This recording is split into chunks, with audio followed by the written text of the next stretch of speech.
Ya, ini saya ulang lagi.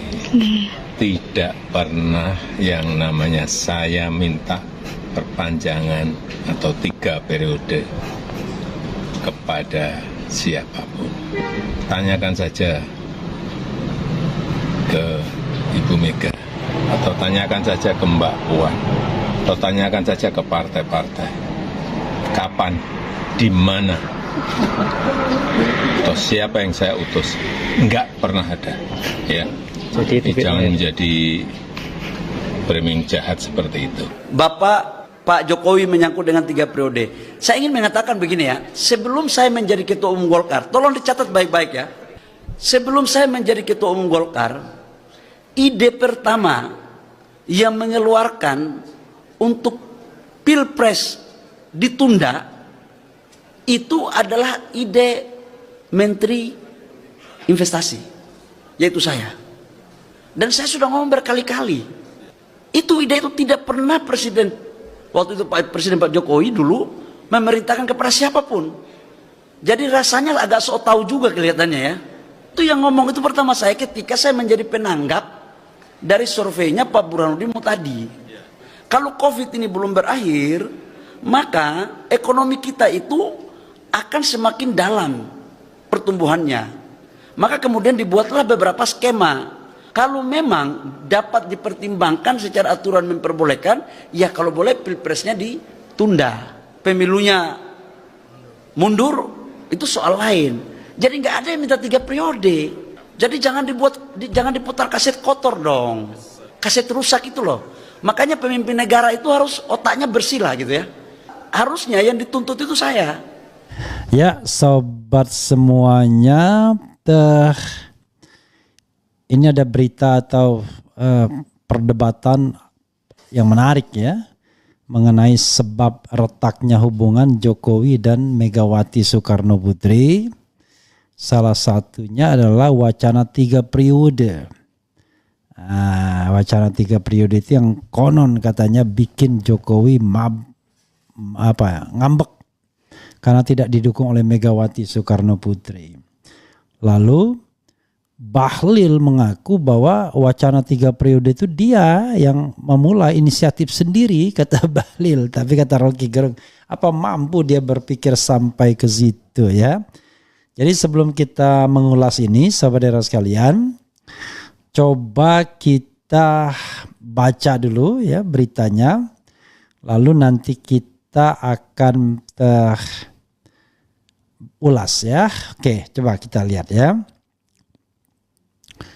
Bahlil klaim yang pertama usulkan Jokowi 3 periode, Rocky Gerung apa mampu dia berpikir sampai ke situ. Dan Bahlil juga bukan urusannya juga ini kan, bukan menteri bidang politik, tetapi ngomong politik melulu, pilih Jokowi dan lain sebagainya. Jakarta di Diswe.id, dalam deklarasi Prabowo Gibran, Bahlil Lahadalia yang merupakan Menteri Investasi Indonesia kembali menyinggung jabatan Presiden Jokowi 3 periode. Selain tentang isu 3 periode, Bahlil juga menyinggung isu penundaan pemilu. Dalam menanggapi Bahlil klaim yang pertama usulkan Jokowi 3 periode, Rocky Gerung mempertanyakan hal tersebut. Ya, apa mampu dia berpikir sampai ke situ, tanya Rocky. Bahlil dalam deklarasi Prabowo Gibran pada Sabtu 28 Oktober mengatakan bahwa usulan 3 periode Jokowi bukanlah suruhan orang lain. Oh, jadi deklarasinya 28 Oktober. Saya mau sampaikan di ulang tahun Ganjar. Saya mau sampaikan yang ngomong tentang isu penundaan pemilu pertama itu namanya Bahlil Lahadalia dan saya tidak pernah diperintah oleh siapapun. Jelas Bahlil yang juga wakil ketua TKN Prabowo Gibran. Oke. Jadi wakil ketuanya Bahlil, luar biasa ya. Bayangkan, semua dikerahkan, menteri dikerahkan, wakil menteri dikerahkan, dan semuanya di bidang ekonomi. Apa maksudnya ini? Bukan menteri-menteri bidang politik, tapi bidang ekonomi yang dikerahkan sebagai tim kampanye nasional. Ya, itu adalah ide dalam menanggapi hasil survei Burhanuddin Muhtadi di era pandemi. Kalau ide saya itu bagus, silakan diikuti. Yang penting secara konstitusional ungkapnya. Justru orang yang mengungkapkan 3 periode itu nggak ngerti konstitusi ya. Tapi kalau tidak jangan dikembangkan, tambah bahlil. Jadi kalau ada yang salah tentang isu penundaan pemilu, itu salah saya, Bahlil Lahadalia, dan bukan salah siapa-siapa, tegas Bahlil. Luar biasa mau pasang badan ya. Rocky menanggapi bahwa periode perpanjang masa kekuasaan mestinya orang yang lagi in charge dan orang yang lagi punya kekuasaan. Nggak mungkin tiba-tiba Koco itu masih kasih ide 3 periode, kan nggak begitu cara melihatnya Papa Rocky. Kelihatannya isu ini memang dari awal diniatkan oleh Jokowi dan kita bisa tarik ujungnya, di mana akhirnya seluruh proyek itu berujung pada pemastian kalaupun tidak 3 periode dinasti harus berlanjut, tambah Rocky.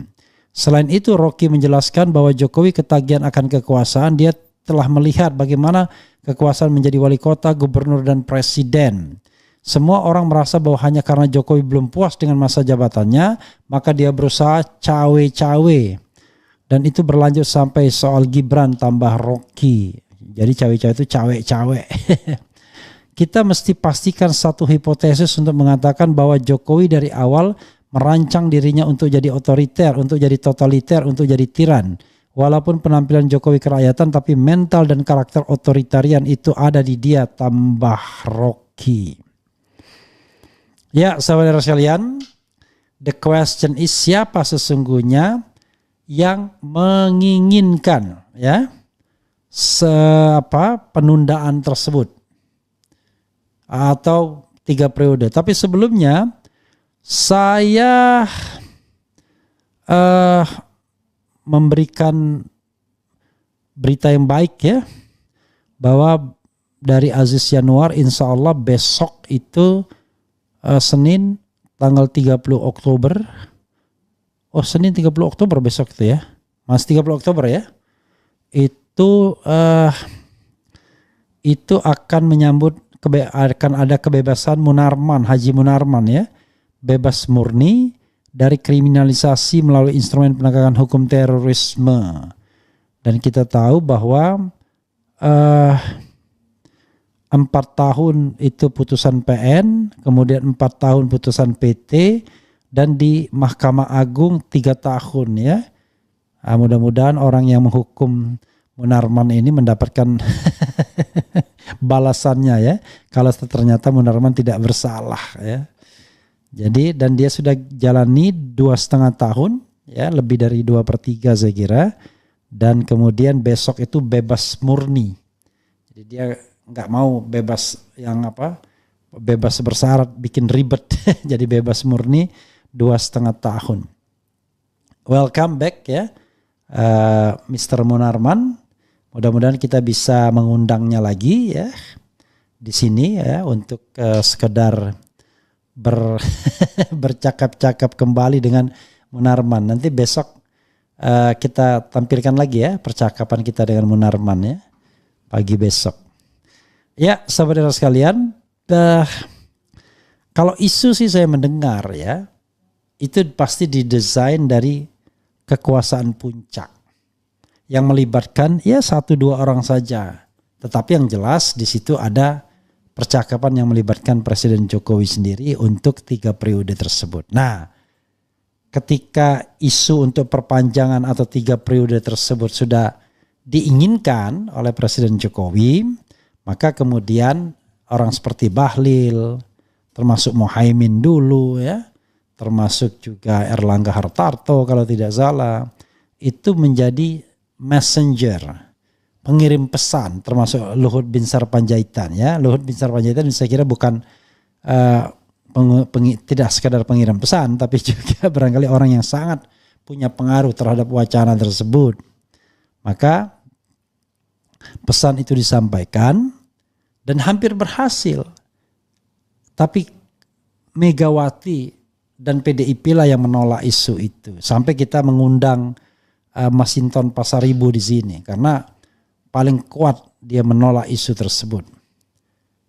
Jadi sahabat sekalian, dalam konteks ini betul ya, Megawati paling tidak menghadang keinginan Jokowi untuk 3 periode. Padahal seperti yang sudah mudah sekali untuk 3 periode tersebut, yaitu dengan mengubah konstitusi, bisa pemilihan. Bayangkan Gibran saja bisa dipaksakan begini ya, bisa 3 periode.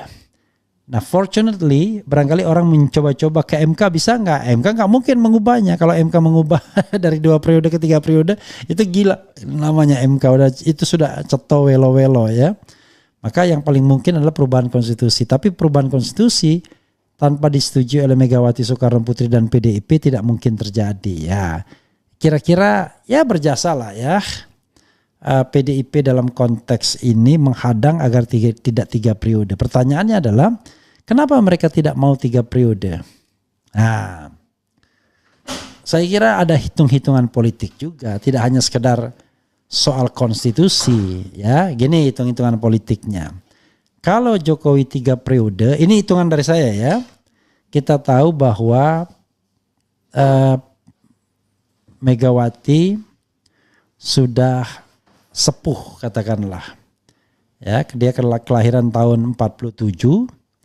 Jadi usianya sekarang sudah 70 berapa? Sudah 76 tahun ya Megawati ya. Jadi sudah 76 tahun, usia yang tentu tidak muda lagi ya. Dan kita tahu sobat era sekalian,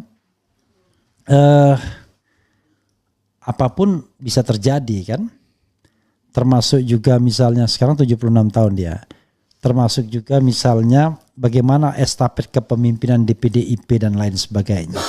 Kalau Jokowi still in power, hitungan dia kan still in power. Waduh, 5 tahun lagi maka bisa jadi and then something happen to Megawati, maka bisa jadi kemudian tokat estafet kepemimpinan itu tidak akan, ya pasti akan jatuh ke gengnya PDIP, gengnya Jokowi pastinya kan, ya one thing for sure. Itu entah melalui siapa atau Jokowi sendiri. Dan jangan lupa orang seperti Guntur Soekarno Putra pun yang notabene adalah kakak Megawati itu mengatakan Jokowi pantas untuk memimpin PDIP. Jadi ada hitungan-hitungan politik, not only because of upholding the constitutions ya, as the main reason, tapi ada hitung-hitungan politiknya juga. Maka kemudian ide itu ditolak karena Megawati dia tidak bisa menjamin dia still fit within 5 years, another 5 years ya, sampai dengan 2029 seandainya Jokowi tetap berkuasa. Karena kalau 3 periode dibolehkan maka so easy Jokowi akan menjadi presiden, dan saya kira tidak akan pecah di sana. Tidak ada alasan untuk pecah. Nasdem mungkin masih still there, PKB masih di sana, maka tidak akan ada lawan Jokowi. Bisa jadi Jokowi calon tunggal nantinya. Atau kalaupun ada calon, ya calon pura-pura eto-eto. Karena dia sudah menguasai 7 partai istana. Nah ini desain yang sengaja dibuat oleh Presiden Jokowi. Tapi desain itu kemudian berantakan karena PDIP tidak setuju. Kalau PDIP setuju, sudah ada perubahan konstitusi memungkinkan 3 periode. Jadi itu ya. Jadi kalau itu karena semata-mata ide Bahlil, rasanya nggak mungkin lah, ya. Itu ide yang muncul dari the inner circle, very inner circle, dan tentu dari Jokowi sendiri secara rasional, gitu. Itu rasionalitasnya ya, sobat era sekalian. Oke, coba kita bacakan komentar sobat RH terkait dengan isu ini. This is just one reason ya. Reason lain saya kira banyak, tapi saya kira ini yang paling masuk akal, bahwa Megawati ingin memastikan bahwa PDIP tetap di tangannya dan dia tidak diambil kekuasaannya oleh Jokowi. Dan sekarang terbukti kan, Jokowi akhirnya melipir ke PSI saja, membiarkan Kaisang memimpin partai tersebut. Kemudian Gibran menjadi calon wakil presiden, dan kita tidak tahu apa kompensasi yang akan didapatkan Jokowi ketika dia tidak lagi menjabat. Ada isu yang mengatakan dia akan di Gerindra atau di mana. Yang jelas pasti tidak ada tempat lagi bagi Jokowi untuk di PDIP, karena pasti sudah menjadi the common enemy bagi partai PDIP. Dan bagi Megawati ini kejelasan bahwa regenerasi partai di PDIP itu tidak akan terganggu atau diganggu oleh kelompok Jokowi. Dan kebaikannya lagi, dia memecah Ganjar dengan Jokowi. Jadi bagi demokratisasi memecah Ganjar dan Jokowi itu baik karena kita lebih memastikan pemilu akan berjalan dengan check and balances di antara 3 calon tersebut. Tetapi bagi PDIP, Megawati terutama, dia memecah Ganjar tetap pada pelukan PDIP dan mudah mengendalikan Ganjar kalau sendirian saja tanpa Jokowi, dan Jokowi sudah hilang dari orbit PDIP sehingga Tra Bung Karno akan bisa terjamin tidak lagi terganggu dengan terah Jokowi karena terah Jokowi sudah melipir ke PSI. Jadi tidak semata-mata karena soal menjaga konstitusi ya. Politisi selalu begitu mendengarnya, tetapi karena hitungan-hitungan politik yang masuk akal ya. Oke, dan ternyata kan terbukti bahwa Jokowi tidak bisa dipercaya oleh Megawati sepenuhnya.